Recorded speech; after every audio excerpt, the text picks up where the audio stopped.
बात को सह जाना। तास्तितिक्षस्व भारत, जितना सहनशील होगा उतना बड़ा वो भक्त बनेगा। जब कोई इस मार्ग में चलता है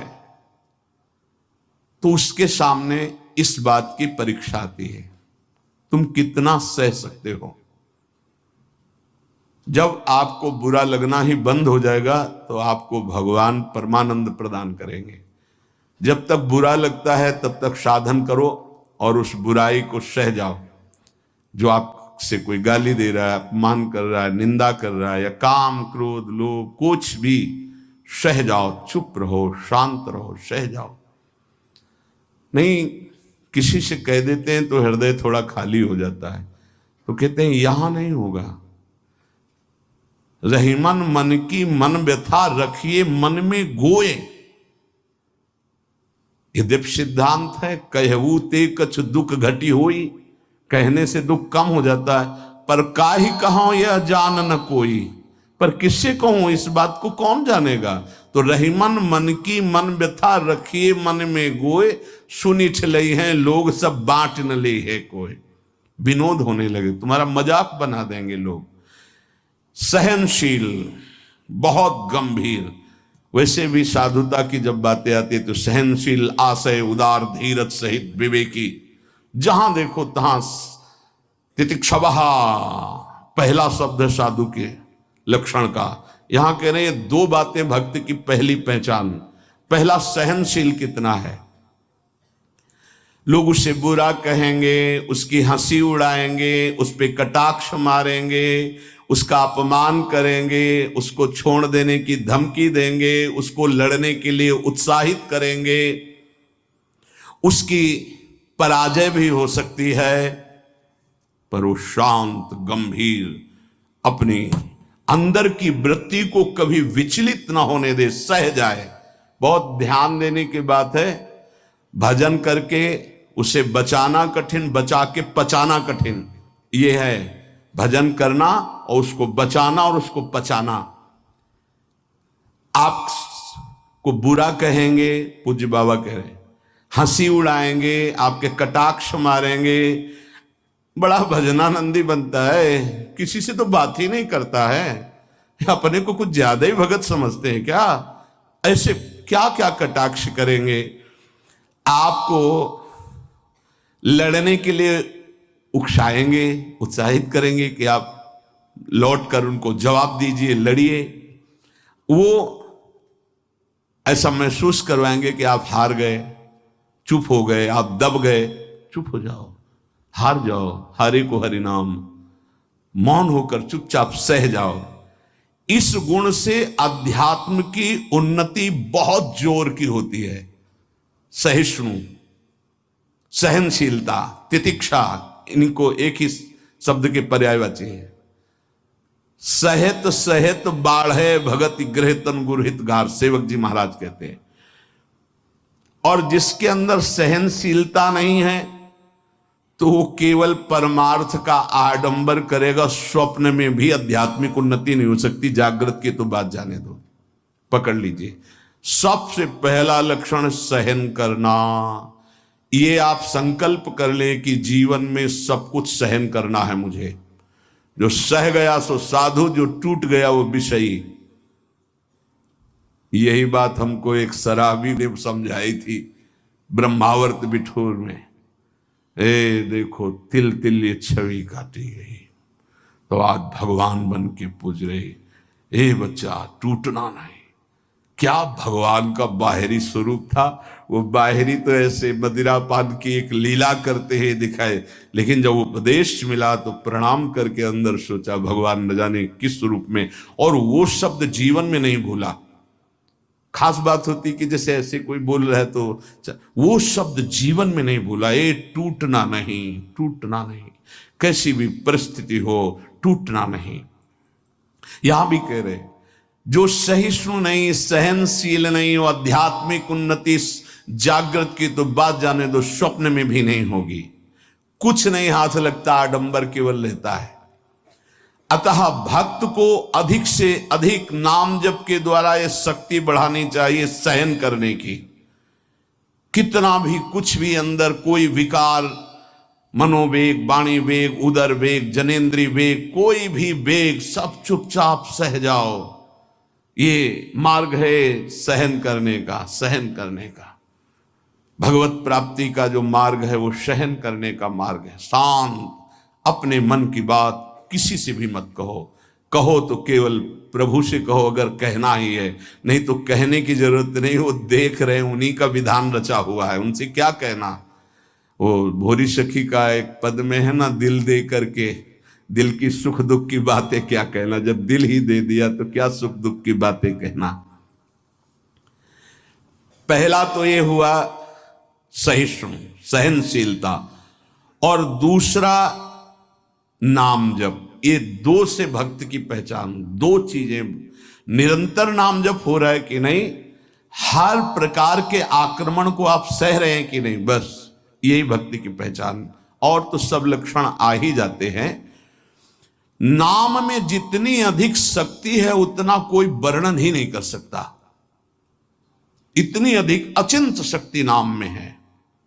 नाम में जितना मन लगाओगे तो तुम्हारा मन निर्मल और तुम्हारा बल बढ़ता जाएगा और वो निर्बल होता जाएगा। दोनों बात समझ लो, मन निर्मल और निर्बल।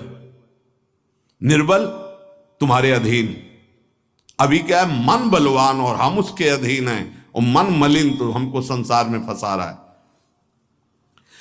नाम में जितना आपका भाव बनता जाएगा, श्रद्धा विश्वास बनता जाएगा, उतनी ही तुम नजदीक प्रभु के पहुंचते जाओगे। भजन करना कठिन, करके बचाना कठिन, पचाना एक सूत्र केवल, सब कुछ सहन करना है जीवन में। भूख प्यास गर्मी सर्दी मान अपमान निंदा स्तुति सब सहन करना, चुप शांत एकदम अंदर, और नाम जप। बस ये दो बहुत जोर की बात बाबा ने बताई कि सहनशीलता और नाम जप ये प्रधान दो गुण हैं जिससे भक्त की पहचान होती। तो हम अंदर अपने करें, दूसरों पे नहीं, अपने अंदर कितना नाम जप कर रहा, हम कितना सहनशील है। जब नई नई अवस्था में साधन में आए थे तो ये मनाते थे कि कोई अपमान करे, देखे कैसा लगेगा। कोई अपमान करे, फिर भगवान ने बड़ी कृपा की, बहुत अच्छे अच्छे शब्दों के स्वागत हुई, तो हृदय में भी अब कैसा लग रहा है। एक समय ऐसे सीधे गंगा के किनारे जा रहे तो सामने से बड़ी गालियां और बड़े कटु वाक्य, ऐसे वैसे क्या क्या बातें, शांत एकदम चुप। कैसा लगा। मांगते थे कि प्रभु कभी अपमान हो तो कैसा लगेगा, कैसा लगा, शांत मन, हाँ चलो ठीक है आगे चलो। भगवान कृपा करके देते हैं। संत जन इसी से समझते कि हमारे ऊपर कितनी कृपा है। जब हमारा कोई अपमान करे हमें गुस्सा ना आवे, कोई विकार हमारे अंदर आवे, गलत चेष्टा ना हो, उसको सह गए, तब बड़ी कृपा श्री भगवान की हमारे ऊपर है। संसार का चिंतन तो सारी दुनिया करती है, यदि भक्त भी संसार का चिंतन है तो किस बात का भक्त है। अगर दो चीजें लानी है, सहनशीलता और निरंतर भजन, तो ये 6 साधन हैं। ये 2 महान सद्गुण प्राप्ति के, भक्त के 2 महान सद्गुण, सहनशीलता और निरंतर नाम जप। अगर ये बात तुम्हें लानी है तो ये 6 साधन पूज्यपाद उड़िया बाबा जी महाराज बता रहे हैं। पहला, हल्का भोजन। पहला प्रहार भोजन पर किया है, और सच्ची बात है, और आप लोग भी अनुभव किए होंगे अगर भजन में चित्तवृत्ति लगाए हैं। पेट में वजन ज्यादा, भजन कम। देख लो, आप खुद देख लो। हल्का भोजन, इतना हल्का कि आप भोजन पाकर बैठे और आपको महसूस ना हो कि आपके पेट में वजन है, इतना भोजन पाया। होता है जैसे 5 रोटी पाने की आपके पेट में क्षमता है तो 3 पाए, 5 पाने की क्षमता 7 पा गए, तब तो फिर 7.5 ही शनिचर आ ही जाएगा बुद्धि में, नहीं आ जाएगा। बिल्कुल प्रमाद आ जाता है, पक्का प्रमाद आ जाता है। धन्यवाद है उन उपासकों को जो एक दिनचर्या में रहते हैं। हाँ ठीक है, 1 चम्मच खीर डाल दीजिए, 1 पीस से डाल, बस दोबारा हमसे मत पूछना, बस वो अपनी निष्ठा में रहते हैं। ये आहार विहार ही भजन में सबसे ज्यादा सहयोगी है और बाधक भी है। हल्का भोजन लिख रहे हैं बाबा, हल्का भोजन मतलब सुपाच्य भोजन और आधा पेट भोजन। एक दिन चर्चा हुई थी, अगर याद हो पीछे, 400 ग्राम अन्न में 24 घंटे में बहुत स्वस्थ शरीर रह सकता है। केवल रसेंद्री फंसाए है, रसेंद्री। हमें लगता है कि अगर हमें जीवन उछाल उत्साहित और बहुत सात्विक रखना है तो हल्का भोजन। दूसरी बात, प्राण संयम। ये जो बहुत जल्दी जल्दी श्वासें चलती हैं, इससे भजन में बड़ा बाधा पड़ती है। एक आराम से श्वास खींचिए, कितनी बार राधा नाम जपते हैं, फिर आराम से छोड़िए, कितनी बार छोड़ते हैं। प्राणों का संयम आवश्यक है, इसलिए 2-3 प्राण वायु का संशोधन की प्रक्रियाएं हैं जिनको सबको करना चाहिए। ये प्राणायाम के अंतर्गत नहीं, हम भजन की बात कर रहे हैं। आराम से बैठ जाओ, ऐसे दोनों स्वरों से वायु खींचो, कोई हाथ वाथ लगाने की जरूरत नहीं, पूरी खींचा और एकदम छोड़ दो।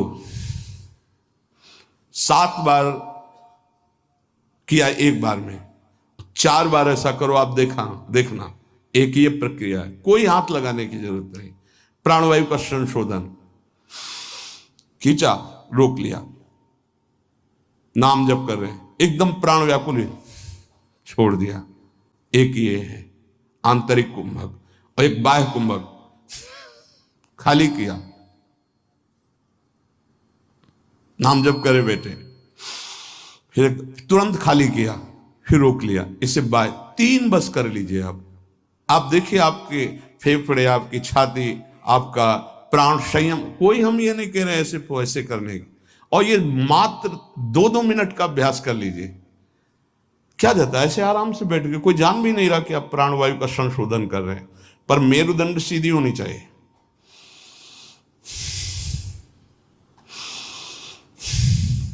जितना अधिक खींच पाओ, अधिक छोड़ पाओ, 6 बार, 7 बार, 8 बार, बस, इससे ज्यादा नहीं।